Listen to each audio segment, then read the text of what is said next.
You talked on our show, without giving away client information years ago, about former CIA, FBI building more inexpensive safe houses and bunkers under their houses. Or, you know, really rich people building bunkers at an accelerated rate. Now it's been in The Guardian that they're building bunkers all over the world. They're building them in the Ozarks. They're building secret airfields in New Zealand and building garrison guard shacks and are really scared. And most of the billionaires have left Israel. What is happening with this exodus of the elite and this hardening of elitist positions, and then Russia building giant underground bunkers, but we don't have those for the general public? What's going on that front, Joel Skousen? Well, the answer to that is that the people in the know, insiders, if you will, I'm talking about ex-CIA, DEA, anybody who's involved in the dark side of government knows that a major war is coming, and it's going to be a nuclear war. They're not doing these bunkers because of terrorism. Your chances of really getting hurt from even, the false flag terrorism, which all the big events are, is really less than 0.5% or less. But your chances of being affected by this coming nuclear war with Russia and China are absolute assured. Everybody's going to be affected by it. And so that really tells you something. You know, the insiders see the government building brand new, deep underground bunkers, abandoning old bunkers like Cheyenne Mountain because they know they're targeted. So there's a whole new series of bunkers being built. And when they retire, they're doing the same thing. But you'll notice, Alex, that FEMA is not warning American people that there's any nuclear threat at all. But I used to get a lot of flack from people because of my predictions about Russia and China being the real target, not terrorism.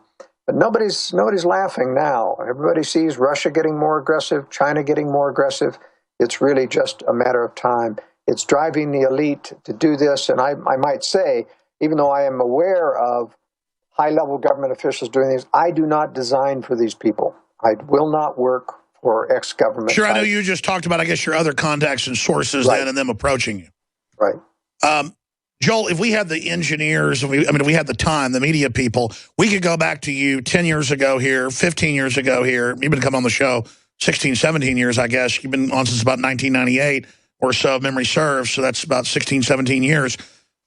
But we could go back 2, 3 years ago, and you were saying China's be the new enemy, Russia, we're going to start escalating crises there. And then sure enough now, you're right, people say new nuclear war, that's all over. Now we have Boehner saying the world's on fire, all these top analysts saying we're in greater danger of nuclear war than any other time. You can see the move. You see Russia feverishly digging in, building, some estimates are 400 square mile underground bunkers under mountains. I mean, this is wild. And then you see FEMA demonizing anybody who's a prepper. And you could see it. Finance the radical Islamicists, get some attacks going, use the Islamic threat as the cover for the hardening and the domestic police state that emerges after the war. And you can really see that more and more your analysis is coming true. Going back, how long ago did you come up with this hypothesis, and why did you come up with it? Well, I came up with it clear back in the 80s, believe it or not, and published it in 1998 when I was starting my World Affairs Brief. I put out my general theory in a piece called Strategic Threats of the Coming Decade.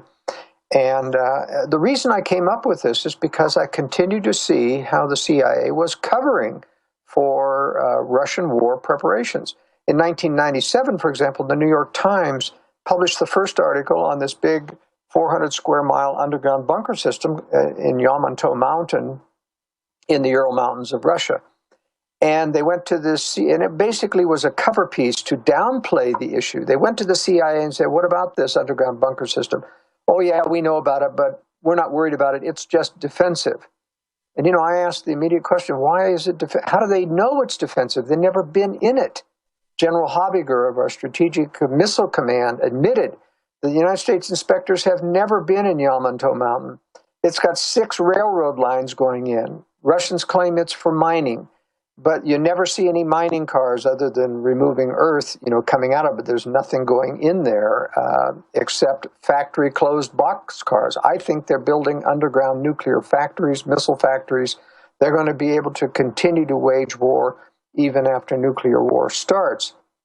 So I've warned about this for many years. It's not possible necessarily to predict when it's going to happen. I think we're dealing with multiple conspiracies here. We have our globalist, Anglo-American globalist conspiracy trying to take down our liberty, who are actively helping Russia and China arm. Just like the West is declassified, basically helped build up Hitler. That's exactly right. They're building up enemies in order to create a major crisis to justify the kinds of militarization of police, taking down of dissidents, FEMA camps and prisons, as we've been talking about. It's going to take a war to justify that, and they want that war, but they cannot control the war. They can't start it. They have to make it look That's right, like because the globalist enemy is the Russians and the American people, and anybody else under their control. So it's the old trick in the book. Cause the cataclysm so you can then have the excuse to take over completely. Right, and they're going to use, what better excuse to be able to justify a militarized global government where we lose our sovereignty than a nuclear attack on the U.S. military? Now, everyone says that's inconceivable that the U.S. government would want to attack and destroy the nation. What is the real U.S. government, the Justice Department, Homeland Security say? They say the veterans are the enemy. Yeah, but you see, our government knows that Russia and China don't intend to nuke cities. They intend to nuke the military and then blackmail the U.S. into submission. You know, Russia and China want to run their own version of the New World Order under their control. And eventually they plan to attack each other, too. I mean, they're predators that are temporarily joined.